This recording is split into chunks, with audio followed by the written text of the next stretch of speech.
A game for everyone is a game for no one.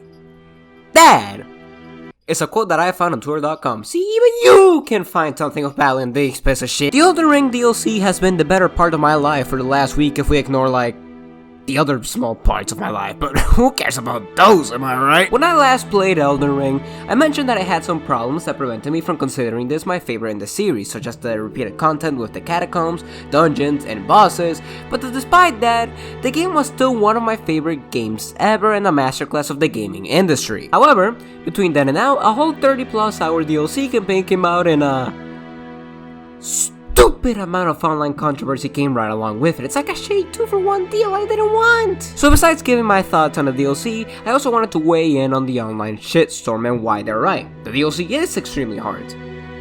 But that's okay! First off, let's not twist any words here.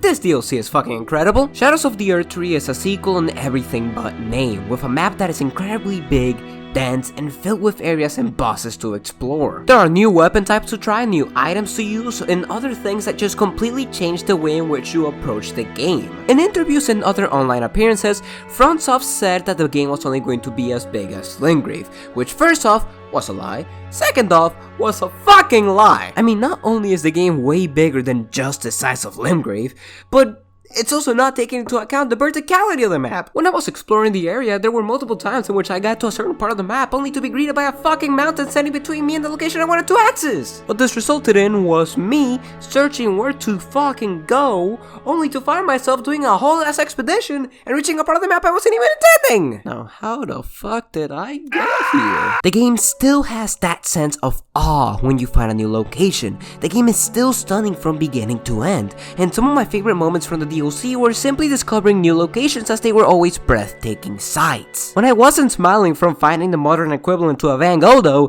I was smiling from getting physically abused by the bosses.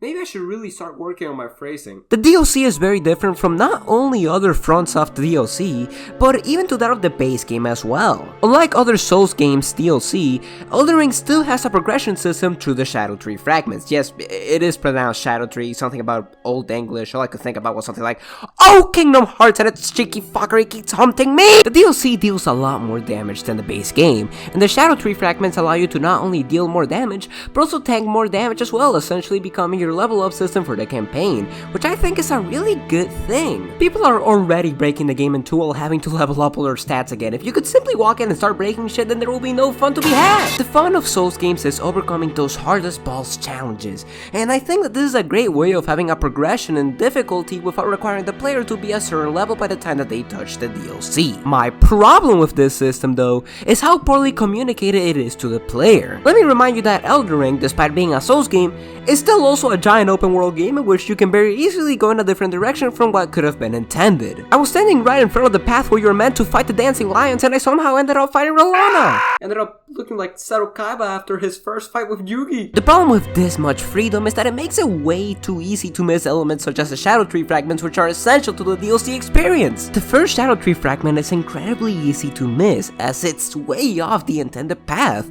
and there are not a lot of fragments to find in the main areas of the game, so it's very likely that a player not aware of their existence will have a bad time and not know why. This is like if the bonfire where you talk to Melina, the place where you unlock leveling up, was suddenly available off to the side, like way off, like close to like Kaler or something like that. So by the time you get to Stormvale Castle, you wonder why the fuck everything is throwing hands like Prime Mike Tyson. The fragments do encourage exploration quite a bit, which I think is good. As I was bashing my head against the final boss for 10 in-game hours, I went to explore many areas of the Land of Shadows to find more fragments and get stronger, only to go back and repeat the cycle of the indomitable human spirit. Overall, the bosses are some of the best parts of the DLC and are some of the best bosses in the game as well. Now, the bosses are where a lot of the complaints with the DLC come into play, more specifically how the game is badly designed and unfair, and I want to talk about why I think that those statements are wrong, and if you disagree, then die!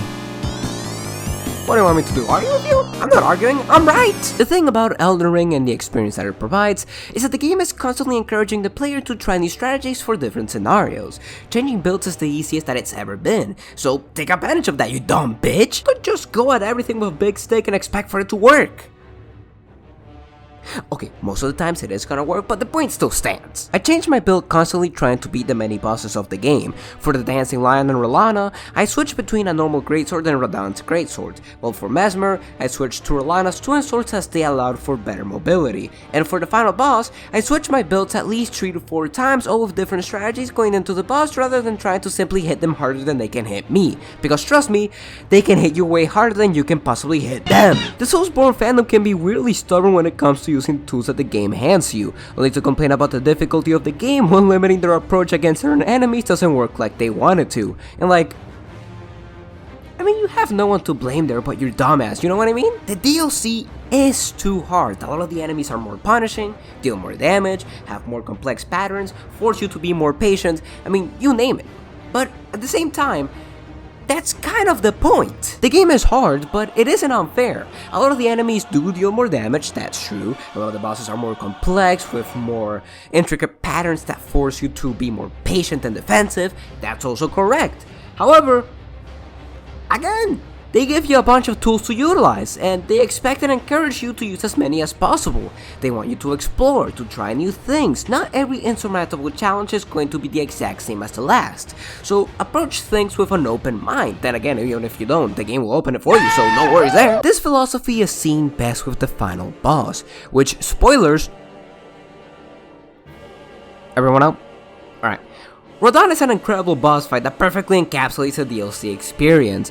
He is easily the hardest boss in the Souls series that I have faced, but he is also one of the best bosses in the series. I spent a little over 10 hours trying to figure out his patterns, failing and subsequently changing strategies in an attempt to beat him. I tried different builds, explored all around the map, summoned a bunch of people, and whatever else you can imagine, and the entire process was a blast. I mentioned that Elden Ring is the ultimate Souls game because of how it makes the player feel when surpassing the challenges of the lands between, and this boss is the perfect example of that. With a challenge so massive like Radahn, I constantly came up with new ideas to beat him, trying different methods. I kept growing, improving, and adapting, and every attempt felt like I was getting closer to my goal. Exploring got me weapons that did both bleed and Scarlet Rod, a shield that was fucking insane with the defense, and a tier 4 the Wanderer's Physic Flask that straight up gave me the Sekiro parry, completely changing how I approached the game. Simply engaging with the mechanics of the game gave me such a different and more rewarding experience than previously I would have had while just swinging a big sword around and hoping that it worked after the 100th time. Eventually,